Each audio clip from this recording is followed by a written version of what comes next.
जाने रहमत की आमद आमद हो रही है। जब मुस्तफ़ा आए वो ना आते तो हम न खुदा को जानते, न खुदा को जानते, न खुदा की खुदाई को जानते, न वहदानियत को जानते। अगर हमने खुदा को जाना है, हमने खुदा को माना है, हमने खुदा को पाया है तो किसी और के सदके में नहीं, मुस्तफ़ा जाने रहमत के सदके में पाया, आमिना के लाल के सदके में पाया है। तो वो मुस्तफ़ा धरती पे तशरीफ ला रहे हैं, जामे बशरियत पहन कर आ रहे हैं। अब मिसाल के तौर पर एक रुकन है रोजा, एक रुकन है रोजा।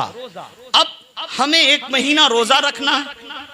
अगर वो मुस्तफ़ा नूर ही नूर आते तो हमें रोजा रखकर बताता कौन, हमें अंदाज़े रोजा सिखाता कौन, हमें तरीक़े रोजा बताता कौन। उन्हीं रुकन में से एक रुकन हज है। अगर मुस्तफ़ा ना आते तो हज का तरीका बताता कौन बताता। तो मुस्तफ़ा जामे बशरियत पहनने के मोहताज नहीं थे, मोहताज हम थे, मोहताज हम इंसान थे। हमें किस तरह नमाज पढ़नी है मोहताज हम थे, रुकू किस तरह करनी है मोहताज हम थे, सजदा किस तरह करना है मोहताज हम थे, सलाम किस तरह फेरना है मोहताज हम थे, रोजा किस तरह रखना है मोहताज हम थे, रुकू किस तरह करना है मोहताज हम थे, रुकने हज किस तरह अदा करना है मोहताज हम थे। तो सारी चीजों के मोहताज हम थे। तो अल्लाह ने हमारी मोहताजगी को दूर करने के लिए बेबसों के बस, बेकसों के कस, हमारे मावा, हमारे मलजा मोहम्मदुर रसूलुल्लाह को अल्लाह ने नूर पैदा किया। लेकिन हमें और आपको सिखाने के लिए उसी अल्लाह ने जामे बशरियत पहना कर भेजा, ताकि ऐ बंदो तुम्हें परेशानी न हो। जो तरीका लेना है अब किसी के मोहताज नहीं हो, मेरा महबूब आ गया है। जो सीखना है महबूब से लेते चले जाओ। पूरी कायनात डाली की तरह है और असल मुस्तफ़ा है, असल मुस्तफ़ा है, जड़ मुस्तफ़ा है। चांद मुस्तफ़ा का मोहताज, सूरज मुस्तफ़ा का मोहताज, सितारे मुस्तफ़ा के मोहताज, कायनात का जर्रा जर्रा मुस्तफ़ा का मोहताज, कतरा कतरा मुस्तफ़ा का मोहताज, बरगो शजर मुस्तफ़ा के मोहताज, शजरो हजर मुस्तफ़ा के मोहताज। अगर चांद खत्म हो जाए तो मुस्तफ़ा पर कोई असर पड़ने वाला, सूरज मिट जाए मुस्तफ़ा पे असर पड़ने वाला नहीं, क्योंकि जड़ मुस्तफ़ा है, असल मुस्तफ़ा है, कायनात फरा है, कायनात फरा है। तो मानना पड़ेगा जब जड़ मुस्तफ़ा है तो सूरज को मुस्तफ़ा की जरूरत है, चांद को मुस्तफ़ा की जरूरत है, हवा को मुस्तफ़ा की जरूरत है, आग को मुस्तफ़ा की जरूरत है, पानी को मुस्तफ़ा की जरूरत है, सारी चीजों को मुस्तफ़ा की जरूरत है, सारी चीजों को मुस्तफ़ा की जरूरत है। लेकिन मुस्तफ़ा को किसी चीज की जरूरत नहीं। पाइप से बच्चे को रोजी दी जाती है तो मेरा मुस्तफ़ा हम सबके नबी माँ के पेट के अंदर रोजी के मोहताज नहीं थे। इसीलिए जब मुस्तफ़ा पैदा हुए तो आपके पेट में पाइप नहीं था। यहीं तक नहीं, जब मुस्तफ़ा पैदा हुए तो आपको खतने की जरूरत नहीं पड़ी, इसलिए कि मुस्तफ़ा का खतना माँ के पेट के अंदर ही हो चुका था, पाइप ही नहीं था। तो पता चला मेरा मुस्तफ़ा माँ के पेट के अंदर है तो उसे न खाने की जरूरत है न पीने की जरूरत है, क्योंकि माँ के पेट के अंदर मुस्तफ़ा नूर ही नूर है, मुस्तफ़ा नूर ही नूर है। तभी तो जब वो मुस्तफ़ा धरती पे तशरीफ लाए, धरती पे तशरीफ लाए तो हजरत आमना फरमाती हैं न कोई गंदगी निकली है, न खून निकला है, न पानी निकला। फिर निकला क्या? हजरत आमना फरमाती हैं खरजा मिन्नी नूर, मेरे बदन से नूर ही नूर निकला। सुभान अल्लाह।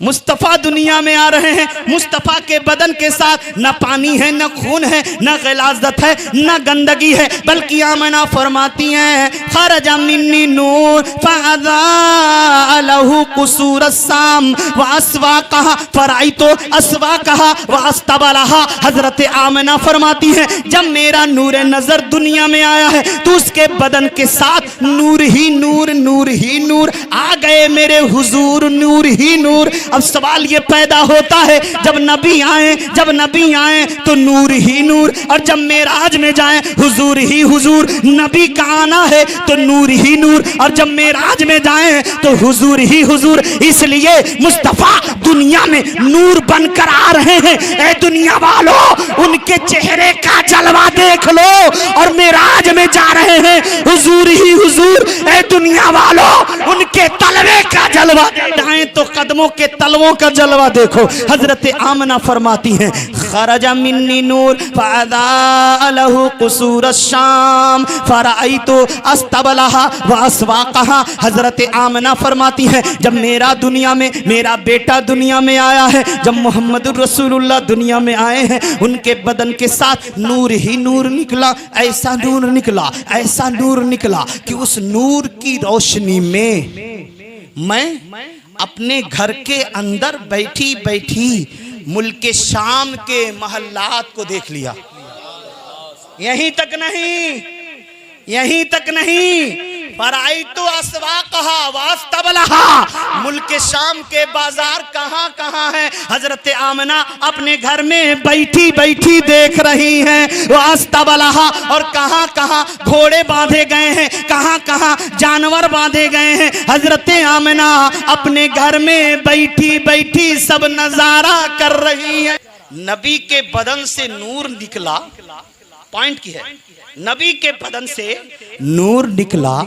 आमना अपने घर में बैठे बैठे मुल्क शाम देखें, वहाँ के बाजारों को देखें, वहाँ के अस्तबल को देखें, वहाँ के घोड़े और जानवर कहाँ बंधे हैं, वो सब हजरत आमना अपने घर में बैठी बैठी देख रही हैं। अब यही बात समझ लीजिए कि जब नबी के बदन से निकला हुआ नूर आमना की निगाह उस नूर से टकराए तो घर में बैठी हैं, माल के शाम को देखें, महल्लाते शाम को देखें, वहाँ के बाजारों को देखें, तो जब मुस्तफा के बदन से निकले हुए नूर का ये हाल है तो मुस्तफा की निगाह का हाल क्या होगा। इमाम इश्क व मोहब्बत इमाम मोहम्मद रजा खान फाजिले बरेलवी अलैहि रहमतो रिजवान फरमाते हैं, और कोई गैब क्या तुमसे नेहा हो भला, और कोई गैब क्या तुमसे नेहा हो भला, जब ना खुदा ही छुपा तुम पे करोड़ों दुरूद। जब मुस्तफा धरती पे तशरीफ ला रहे हैं, अल्लाह अकबर, आमिना फरमा रही हैं, इस कदर नूर निकला, ऐसा नूर निकला। अब सुनो मुसलमानों, आओ मैं आपको लेकर चल रहा हूँ अल्लामा इब्ने हजर मक्की शाफई रहमतुल्लाह अलैह की बारगाह में। ये जश्न मिलाद क्यों मनाते हैं, ये झंडियां क्यों लगाते हैं, ये जुलूस क्यों निकालते हैं? नबी का जश्न मना रहे हैं, नाच रहे हैं, नबी का जश्न मना रहे हैं, मटक रहे हैं, नबी की आमद की खुशियां मना रहे हैं, खिलाफे शरा काम कर रहे हैं। एक बात दिमाग में रखिएगा, खिलाफे शरा काम हराम है। जो नबी के जश्न को देख कर के चिढ़े वो दिल कभी पाक नहीं हो सकता, जो झंडा देख कर के जले वो दिल कभी पाक नहीं हो सकता, जो नबी की मिलाद देख कर के जले वो दिल वाले कभी पाक नहीं हो सकते, और ये नापाक दिल वालों के पीछे हमारी नमाज नहीं हो सकती। हाथ में तस्बीह है और दिल में नबी की बगावत, हाथ में मुसल्ला है, दिल में जुलूस से बगावत, हाथ में नबी का दिया हुआ कुरान है और दिल में उसी नबी के जश्न से बगावत, तो तुम्हें नमाजी तो बना देगा लेकिन तुम्हारा ईमान चौपट करा देगा। हम तो नबी के दीवाने हैं। जब फरिश्ते आमिना के घर को घेर कर नबी पर सलाम पढ़ सकते हैं तो हम दीवाने क्यों नहीं पढ़ सकते? इब्ने हजर शाफई मक्की रहमतुल्लाह अलैह ने जो लिखा, मुस्तफा की आमद हो रही है, शहर की सफेदी, सुबह की सफेदी नमूदार होने वाली है, सुबह की हवा चल रही है, सुबह सादिक का सुहाना वक्त है। यमन में एक ऐसा बुत परस्त था जिसका नाम था आमिर यमनी। क्या नाम था? आमिर यमनी की एक लड़की थी जो बीमार थी, पैरों से चल नहीं सकती थी, हाथ से पकड़ नहीं सकती थी। और आमिर यमनी का हाल ये था, उसका एक बुत था, एक मुजस्समा था, रोज अपनी बेटी को उसी बुत के सामने बैठाता था, खुद बैठता था, अपनी बीवी को बैठाता था और उसी बुत से कहता था, ऐ मेरे खुदा मेरी बेटी कब दुरुस्त होगी, ऐ मेरे खुदा मेरी बेटी कब दुरुस्त होगी, ऐ मेरे खुदा मेरी बेटी को दुरुस्त कर दे। एक दिन आमिर यमनी अपने छत पर बैठा था, उसकी बेटी घर के अंदर थी और यही 12 रबीउल अव्वल की तारीख है, नूर कहते हैं। उसी रात में आमिर यमनी अपने छत पे अपनी बीवी के साथ बैठा है, अपनी बीवी के साथ बैठा है। और जब अपनी बीवी के साथ बैठा था, ए मेरे सरताज हम कब तक इसी तरह भटकते रहेंगे, ये हमारा बुत है, ध्यान नहीं दे रहा है, कब तक हम इस खुदा के सामने सर झुकाते रहेंगे, आखिर कब तक हम इसके सामने जो न बोलता है न सुनता है न कुछ कहता है, हमारी बेटी को ये क्या शिफा दे पाएगा। अभी ये मियाँ बीवी आपस में बात कर रहे थे, क्या हमारी बेटी ठीक नहीं होगी, क्या हमारी बेटी को शिफा नहीं मिलेगी, क्या हमारी बेटी दुरुस्त नहीं होगी, क्या हमारी बेटी को अल्लाह शिफा नहीं देगा, क्या हमारी बेटी को हमारा बुत शिफा नहीं देगा, आखिर कब तक हम इसी तरह परेशान रहेंगे। तो आमिर यमनी ने कहा, ऐ मेरी बीवी परेशान मत हो, परेशान मत हो, देखते हैं क्या होता है। ये बुत तो हमारा नाकारा है, ये हमारा बुत हमारे साथ कुछ नहीं कर रहा है, हम रोज इसकी इबादत करते हैं लेकिन ये बुत न सुनता है न कुछ कहता है न कुछ बोलता है। ऐ मेरी बीवी घबराओ नहीं, देखो क्या होता है। तब तक आमिर यमनी ने देखा पूरी दुनिया में एक रोशनी फैली, रात में एक रोशनी फैली, अचानक पर्दे हट गए तो उसके सामने एक मकान नजर आया और उस मकान के चारों तरफ फरिश्ते खड़े नजर आए। चारों तरफ फरिश्ते खड़े हैं, बीच में मकान है, चारों तरफ से फरिश्ते हैं। तब तक जिस बुत की वो इबादत करता था वो बुत वहीं पे औंधे मुंह गिर गया, वो बुत गिर गया। अब ये हैरत में पड़ गया, क्या हो गया इसको। तब तक बुत से आवाज आने लगी, ए आमिर यमनी अब परेशान मत हो, ए आमिर यमनी देख रहा है ये नूर किसका है, जो अल्लाह का आखिरी पैगंबर है वो दुनिया में आ गया है। देखिए रोशनी है, देखिए उजाला है, देख रहा है ना वो फरिश्ते उस घर को चारों तरफ से घेरे हुए हैं, वही आमिना का घर है, उसी घर में मोहम्मदुर रसूलुल्लाह की पैदाइश हुई है। फरिश्ते चारों तरफ से खड़े होकर अस्सलातु वस्सलामु अलैका या रसूलुल्लाह पढ़ रहे हैं, अस्सलातु वस्सलामु अलैका या हबीब अल्लाह पढ़ रहे हैं। आमिर यमनी जब बुत की आवाज आती है तो बीवी कहती है, ए बुत ये बता आखिर वो कहाँ है, वो मकान कहाँ है, वो नबी कहाँ पैदा हुआ है। कहा सुन, वो नबी मक्के में पैदा हुआ है, उस नबी की मक्के में विलादत हुई है, वो मकमिना में आमिना के घर पैदा हुआ है, अब्दुल्ला के घर में आया है, उसका नाम मोहम्मदुर रसूलुल्लाह है, वो नबी धरती पे तशरीफ ला चुका है। उसी आने की खुशी में अल्लाह ने पूरी दुनिया को रोशन कर दिया है। के सामने वो बुत बोल रहा है, बुत बोल रहा है, बुत से आवाज आ रही है। आमिर पूछता है, सच सच बता तेरे अंदर जो आवाज आ रही है सच बोल रहा ना। कहा हाँ हाँ मैं सच बोल रहा हूँ। देख वो नबी आया, सिर्फ मैं ही नहीं गिरा, दुनिया में जितने बुत हैं सब मुंह के बल गिर गए हैं, सब बुत मुंह के मुंह के बल गिर गए हैं। और सुन, कायनात का जर्रा जर्रा, हर जो शजर शमसो कमर सब उस मुस्तफा को सलामी पेश कर रहे हैं, वो नबी दुनिया में आ गया है। अब ये बात हो ही रही थी, तब तक आमिर यमनी ने क्या देखा, उसकी बेटी छत पर आ रही है। सुभान ही, जो बेटी पकड़ नहीं सकती थी, जो बेटी देख नहीं सकती थी, वो चल करके छत पे आ रही है। अब उस बेटी के माँ बाप देखकर हैरान, आमिर यमनी देखकर हैरान परेशान हो गया। कहा ये क्या मामला। कहा बेटी तू तो चल नहीं सकती थी, तू चलकर आ रही है, तू तो पकड़ नहीं सकती, तू आ किस रही। ए बेटी तू तो देख नहीं सकती, तू आ कैसी रही है। तो उस बेटी ने कहा, ए अब्बा मैं नीचे अपने कमरे में सो रही थी, अचानक नींद में ख्वाब दिखाने वाले ने कहा, ए बेटी सुन सुन सुन, देख नबी आखिर ज़मा दुनिया में तशरीफ ला चुके हैं। ए बेटी सुन, वो मक्के में पैदा हो चुके हैं। कहा मुझे क्या करना है, मैं तो देख भी नहीं सकती, मैं तो चल भी नहीं सकती, मैं तो पकड़ भी नहीं सकती। तो ख्वाब में आने वाले ने कहा, ए बेटी जो मोहम्मद आखिरी पैगंबर दुनिया में आए हैं ना, उन्हीं के नाम से वसीला लगाकर दुआ। ख्वाब ही में कहा, ए अल्लाह उस मोहम्मद का सदका जो आखिरी नबी आया है, मेरे पैर को दुरुस्त कर दे, मेरे हाथ को दुरुस्त कर दे, मेरी आंखों में रोशनी दे दे। कहा ख्वाब की बात है, ख्वाब में ये सारी चीजें हो रही हैं और जैसे मेरी नींद टूटती है मैं क्या देखती हूँ कि मेरे आंखों की रोशनी आ गई है, मेरे हाथ दुरुस्त हो गए हैं, मेरे पैर दुरुस्त हो गए हैं। ए अब्बा जान, आंकने वाले उस फरिश्ते ने कहा है, ए बेटी उस मोहम्मद का कलमा पढ़ ले। मैंने ख्वाब ही में उस मोहम्मद का कलमा भी पढ़ लिया। खो गई। अल्लाह अल्लाह। अब आमिर यमनी ने अपनी बेटी को देखा, खुश हो गया, उसे यकीन हो गया कि आखिरी नबी पैदा हो गए हैं, नबी आखिर ज़मा धरती पे तशरीफ ला दिए हैं, अल्लाह के महबूब धरती पे आ गए हैं, रब के महबूब दुनिया में आ गए हैं। अब देखो मुसलमानों, गौर करो, आमिर यमनी अपनी बीवी से कहता है, ऐ मेरी बीवी, हम चलेंगे उस नबी आखिर ज़मा की दीदार करने के लिए। चलते चलते चलते कुछ दिन में यमन से मक्का पहुंचे हैं, और मक्का जाने के बाद क्योंकि बुत ने कह दिया था जिस घर में आए हैं वो आमिना का घर है, अब्दुल्ला का घर है, अब्दुल मुत्तलिब का घर है, नाम पूछ लेना। अब जैसे आमिर यमनी मक्का पहुंचा, लोगों से कहा, ओ लोगों बताओ यहाँ अब्दुल्ला का घर कौन है, यहाँ अब्दुल मुत्तलिब का घर कौन है। कहा क्या बात है, कहा वहाँ कोई बच्चा पैदा हुआ है। कहा हाँ हाँ वहाँ एक बच्चा पैदा हुआ है, अब्दुल्ला का पोता, अब्दुल्ला का बेटा पैदा हुआ है, अब्दुल मुत्तलिब का पोता पैदा हुआ है। कहा उनका घर किधर है, कहा उधर चला जा,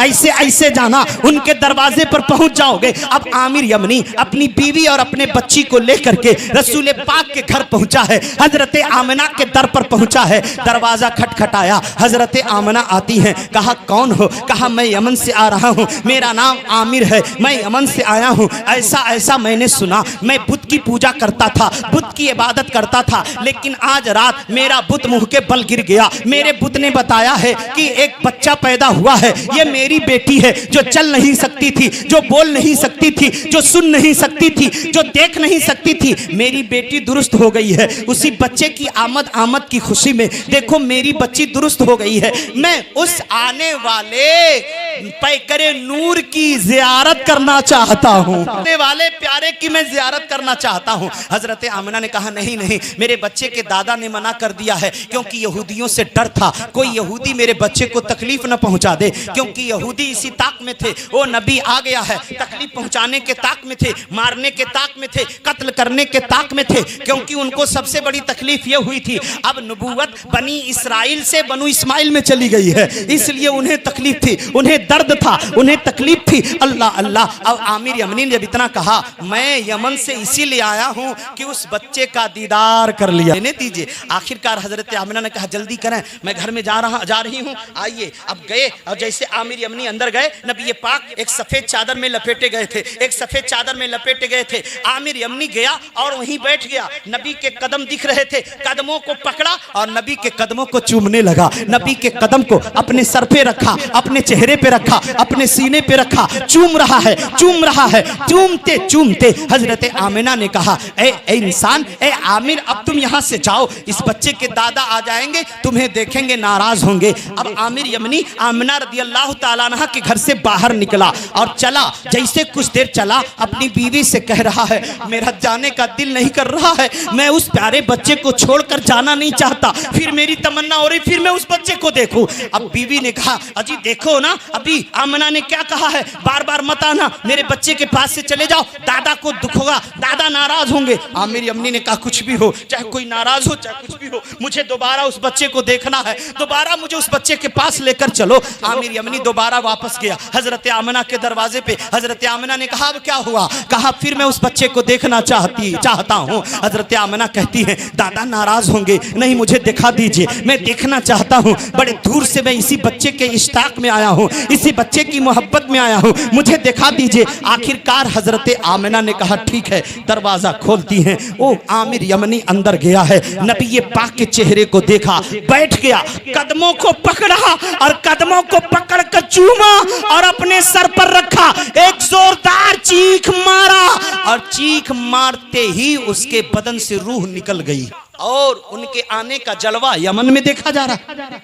यमन में बच्ची दुरुस्त हो रही है, यमन का आमिर इस्लाम कबूल कर रहा है। अल्लाहु अकबर। मुस्तफ़ा, ये कौन लिख रहा है? अन्नेमतुल कुबरा में इमाम इब्ने हजर मक्की शाफी रहमतुल्लाह अलैह ने लिखा है। वो आमिर यमनी वहीं मर गया, 20 बच्चे वहीं रह गए। नबी पाक का ये जलवा, इश्क में दम तोड़ दिया, इश्क में मौत आ गई, इश्क में रूह निकल गई है, इश्क मुस्तफ़ा में सरसार होकर वो बंदा दुनिया से चला गया।